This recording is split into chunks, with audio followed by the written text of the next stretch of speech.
du Grand Journal. Radio J.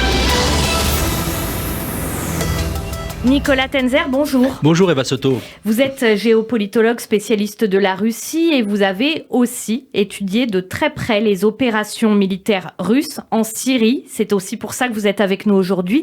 Merci d'être en studio sur Radio J avec nous cet après-midi. Merci à vous. Kadyrov, le président tchétchène, a évoqué récemment la possibilité d'utiliser des bombes atomiques, mais en quelque sorte de faible intensité. Le président tchétchène, donc un allié de Vladimir Poutine. La menace nucléaire, en fait, c'est quelque chose qui plane un peu sur ce conflit. Il y a ça, il y a la situation aussi avec la centrale de Zaporijjia. Alors, est-ce qu'il faut craindre cette menace nucléaire, éventuellement de la part de la Russie, ou s'en prémunir? Alors, premièrement, il faut toujours prendre ce genre de menace sérieusement, bien sûr. En même temps, il ne faut pas non plus amplifier et jouer sur les peurs, parce que ce n'est pas du tout la première fois que Poutine ou ses sbires utilisent cette menace. Déjà, il y a 4 ans, 5 ans, il l'utilise régulièrement, et c'est une manière aussi de dissuader les Occidentaux d'intervenir devant les agressions que Poutine a commises depuis 23 ans. Pendant 22 ans, d'ailleurs, on a eu l'impression que ça a marché d'une certaine manière. Donc là aussi, faisons attention, faisons passer les signaux adéquats. C'est ce qu'ont fait notamment les Américains par des contacts directs en disant attention, voilà les conséquences. Mais surtout, ne jouons pas sur cette peur parce qu'on voit beaucoup de propagandistes ici en France, notamment en Europe de manière générale, relayer ces peurs pour appeler en fait à conduire des négociations avec Poutine, ce qui serait la pire des choses aujourd'hui. Alors, des pays d'Europe centrale, la Pologne par exemple, distribue des pastilles d'iode où il est question qu'elle le fasse. Ça fait peur quand même. Oui, alors ça c'est plutôt lié, je pense, à la menace sur la centrale de Zaporijjia, alors qui n'est pas une menace de même type. Même si c'est une centrale nucléaire, ce n'est pas du tout pareil que la menace nucléaire à proprement parler. Donc bien sûr, je pense qu'il est très important que les pays riverains prennent toutes les précautions, protègent les habitants. Il ne faut pas affoler encore une fois le public, mais bien sûr, il faut toujours être très, très vigilant, prendre toutes les mesures d'anticipation possibles. Alors, ce matin, sur notre antenne, sur Radio J, Christophe Barbier recevait Léonid Kadyshev, conseiller à l'ambassade de Russie en France. Il a évoqué, par rapport au conflit, à la guerre en Ukraine, il a invoqué la lutte contre le terrorisme et il a dit, grosso modo, que nous, en tant que Radio J, on pouvait comprendre cette nécessité de se défendre face au terrorisme. Il y a souvent cette comparaison qui est faite concernant ce qu'Israël ferait par rapport aux Palestiniens et ce que la Russie ferait par rapport à l'Ukraine, qui serait du même ordre. Qu'en pensez-vous ? D'abord, c'est l'inversion abominable et abjecte que pratique la Russie depuis longtemps. S'il y a un État terroriste aujourd'hui dans le monde, le pire de tous, je dis bien le pire de tous, avec l'Iran, la Corée du Nord, quelques autres, mais c'est bien la Russie. Je rappellerai que la Russie a tué plus de civils syriens, ukrainiens, tchétchènes, géorgiens, que même bien plus que Al-Qaïda et Daesh combinés. Ça, c'est la réalité. Et c'est pour ça que le président Zelensky a demandé de manière juste, et il y a eu hier une résolution votée par les 46 membres du Conseil de l'Europe, de l'Assemblée parlementaire du Conseil de l'Europe très exactement, demandant à ce que la Russie soit décrite comme un État terroriste. Parce que ça, c'est la réalité. Je rappellerai 2 choses, d'ailleurs, à propos de la Syrie, puisqu'on fait allusion, mais l'Ukraine, on pourrait dire la même chose, que l'ancien grand rabbin d'Israël, Israël Merlo, et le grand rabbin séfarade, Yitzhak Yosef, ont parlé de Shoah, respectivement, et de petit holocauste, à propos de ce que faisait, avec l'appui de l'Iran et de la Russie, la Syrie contre son propre peuple. Ce sont des mots très forts.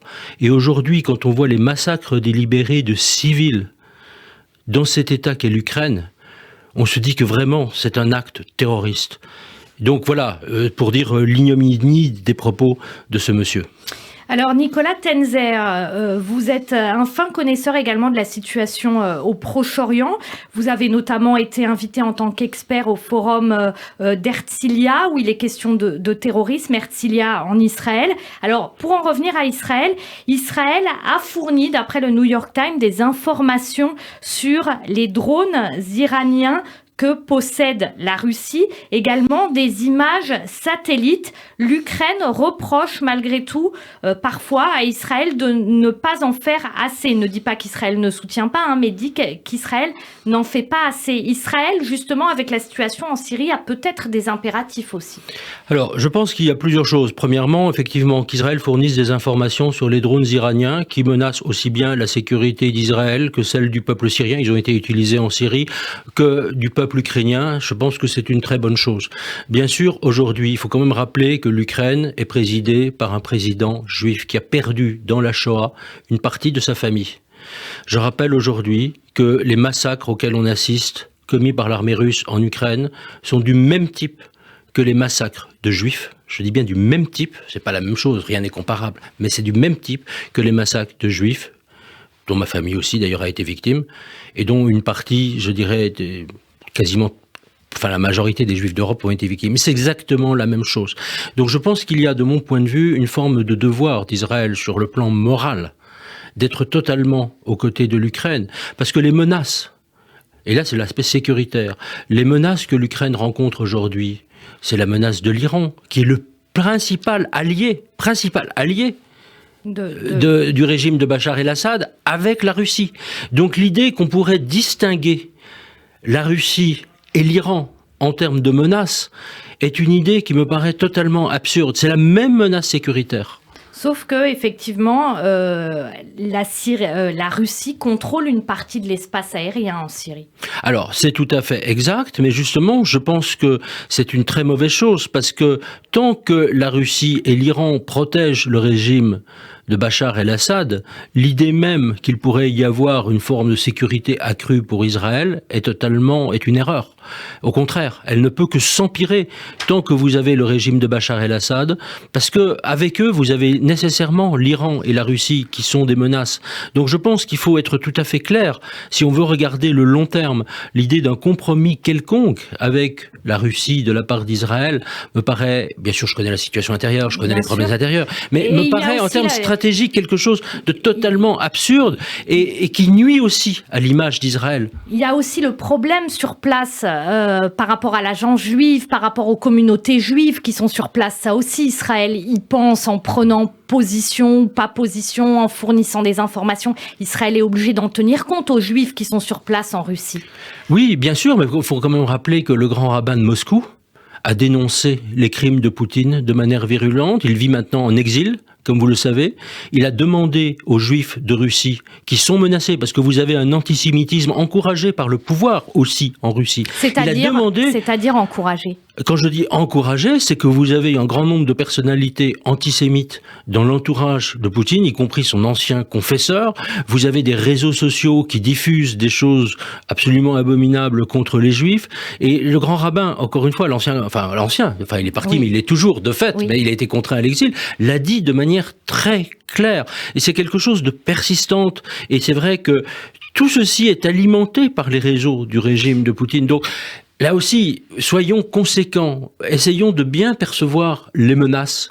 Alors, la Russie accuse l'Ukraine, au contraire, d'être un régime nazi. Donc, ça voudrait dire que ce seraient les Ukrainiens qui seraient antisémites. Mais en Ukraine aussi, il y a des problèmes d'antisémitisme. Alors, il y en a. Je rappellerai quand même que les partis nationalistes d'extrême droite ont fait 1% aux dernières élections législatives. J'aimerais bien qu'en France, on soit au même niveau, voyez-vous. Donc, bien sûr, il y a des choses à faire. Il y a la mémoire, bien sûr, de Babillard à réactualiser. Mais c'est ce que font, d'ailleurs, les autorités ukrainiennes. Et on peut compter sur le président Zelensky, quand même, pour le faire. Donc, bien sûr, vous avez ces problèmes-là. Mais il n'y a rien d'équivalent. Il n'y a rien d'équivalent entre la Russie et l'antisémitisme en Russie et éventuellement ce qui pourrait rester d'antisémitisme en Ukraine. Je rappellerai que quand vous voyez, par exemple, les milices Wagner qui sont dans la main de l'État russe, quand vous voyez les tatouages nazis, je veux dire, les nazis ne sont pas en Ukraine. Les nazis, ils sont de l'autre côté. Ils sont malheureusement du côté des forces russes. Donc c'est cette inversion absurde des réalités, et je pense que c'est probablement encore plus abominable, encore plus abject, si l'on est juif soi-même, que de regarder ce que fait la Russie aujourd'hui. Parce qu'elle joue sur cette inversion des réalités. Et c'est une forme de... Je prends un mot fort, parce que c'est un mot aux connotations religieuses. Mais aux connotations religieuses, c'est une profanation. Et je vois que c'est vraiment une profanation aujourd'hui de cette mémoire, y compris en labellant les Ukrainiens du terme de nazis, que fait aujourd'hui la Russie de Poutine. Merci beaucoup Nicolas Tenzer d'avoir été avec nous cet après-midi sur Radio J. Vous êtes géopolitologue, spécialiste de la Russie. Et puis on l'a vu également avec vous. Vous connaissez très bien la situation au Proche-Orient pour avoir notamment être intervenu au forum d'Herzliya, forum consacré à la lutte antiterrorisme. Et vous avez aussi suivi de très près les opérations russes en Syrie. Pour tout ça, on était ravis de vous accueillir et d'être avec vous en studio sur Radio J. Merci beaucoup Nicolas Tenzer. Merci à vous Eva Soto. Au revoir.